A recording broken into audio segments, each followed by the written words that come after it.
Have you ever felt the triumph of defeating a major villain just to have to face them again beyond the grave? Where do you fall on the debate between whether or not it's okay for the DM to resurrect player-slain bad guys or not? What's fair for the players should be fair for the DM, right? But does that run the risk of cheapening the player's choices, agency, and successes? Today's question is brought to us by Space Manifest Destiny.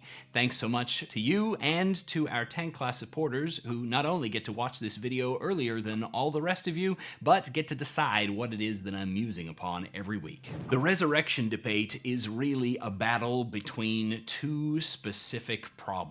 One, the realism debate, and the other, the matter of agency and cheapening of victories. Now, when we talk about realism in Dungeons & Dragons, I like to use the word verisimilitude instead, because it's not necessarily a desire for realistic choices, outcomes, and worlds that we're looking for when we are trying to make sure that our world makes sense. What we want is verisimilitude. In other words, that what happens in our world is predictably correct based upon the information that we have. That things that happen make sense.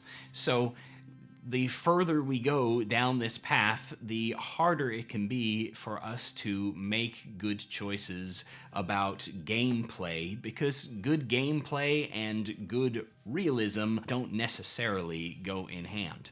It might be realistic that a evil emperor that wants to live forever would have had small slivers of his skin stored away and kept with 100 different priests who all had 1,000 gold piece gems, and thus he's effectively immortal when he races out into the battlefield, dies, is brought back, dies, is brought back, dies, is brought back. But it's not necessarily going to lead to the most enjoyable game and play experience just because it has realism behind it.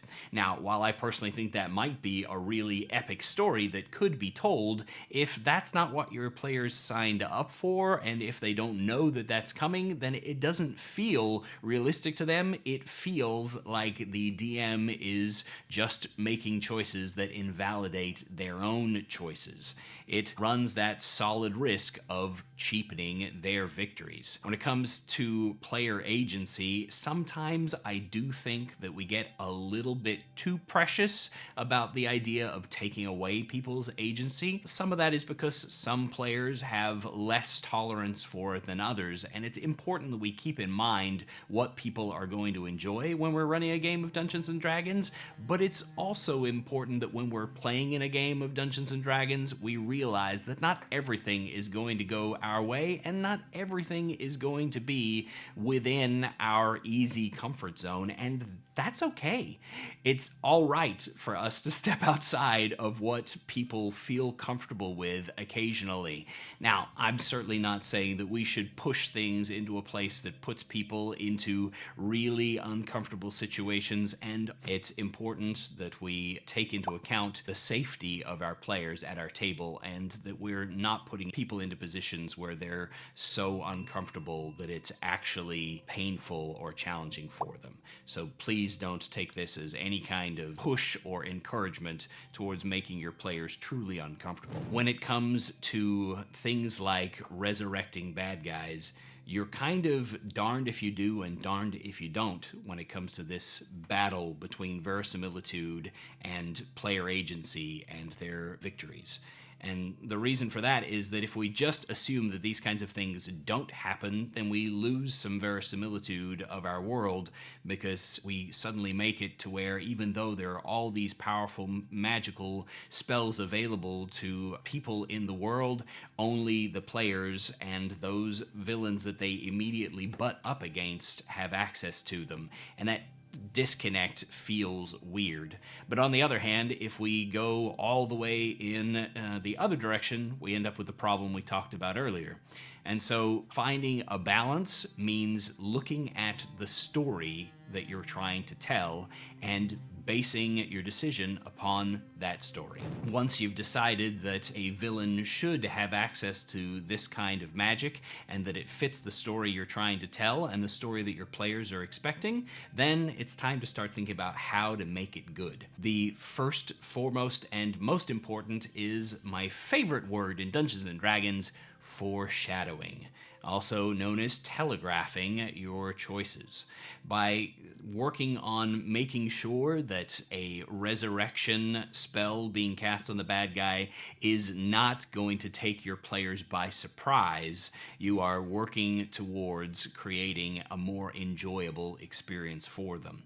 Because if they have foreshadowing, then they can take efforts to overcome these problems. The more you tell people about what's going to come up by giving hints, clues, and opportunities to learn about what's coming up, the more engaged players tend to be in the story of that experience, and the less frustrated when they are surprised by the twist that just occurred on what otherwise felt like a big important victory. Another way to make death and resurrection of a villain good in a game is to think about what dying does to your villain. What kind of impact would this horrible death at the hands of this powerful group of adventurers have on the behavior of the villain moving forward? If dying has no impact upon them and they make no changes in how they act, then it feels very deus ex machina to have brought them back in the first place. It doesn't feel like it has any real impact on the story, and it was just a decision that the DM made rather than something that happens in the world. If, however, they gain a healthy fear and respect for the players and start trying to send assassination attempts against them or find defenses for their own personal self that are going to allow them to overcome the specific things that killed them before, if maybe they think about shutting down some of their plans and going further underground, having that impact and change on the story based upon the death that they experienced is one way to make that resurrection feel more grounded in the world and be more interesting from a gameplay perspective. When it comes to creatures being resurrected, there are only really a handful of by-the-rules options available for how you can stop it from happening. And so it's important that you address those with your players when the time comes. If you're aware of what they are, then you can help your players if they get the decision that they want to be able to stop the bad guy from coming back. Because giving them that opportunity as part of foreshadowing that it's going to happen, letting them have the options or to seek the options to stop it from happening, puts choice and agency back in their hands instead of it remaining a DM fiat sort of option. Some of those options include destroying the body of the villain after you've slain him, which won't prevent resurrection if somebody has a piece of him to be able to resurrect him from, but it does stop raise dead or revivify from working if you've destroyed the body entirely. So effectively, you can at least make it more expensive. If there wasn't a piece of him in a jar somewhere with a specific cleric, but they're going to resurrect him or bring him back from the dead, and you destroy the body entirely, you're talking true resurrection and an absolutely fabulous amount of wealth, so at least you're hitting the villain in the pocketbook, though I suppose that means that there would have been 25,000 gold worth of diamonds that you could have claimed as the conquering heroes at the end, so maybe that route's not a fun route for you. Other options include Hellfire weapons, which when you slay a foe immediately turns them into a lemure in the nine hells, which binds their soul and means their soul is not free to return.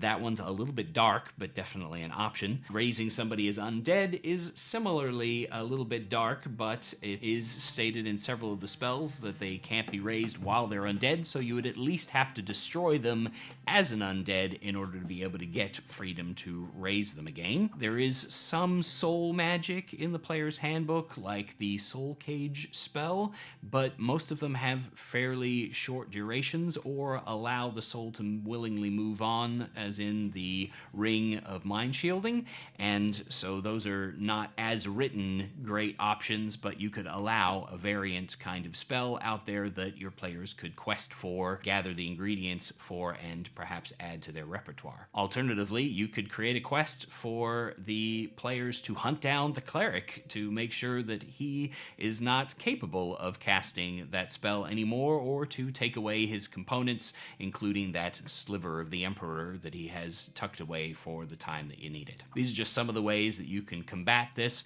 but ultimately the most important thing is that you're putting agency into your players' hands and how they deal with this world realistic situation, while still foreshadowing it enough so that it doesn't come as a complete surprise and complete frustration, and thus negate all of the hard work that they did for essentially nothing. Hopefully this is helpful to you, Space Manifest Destiny. Thank you again for your question, and as always, thanks again to the Tank Class supporters. If you'd like to be able to get access to videos early and be able to choose what I muse on every week, then please consider joining them.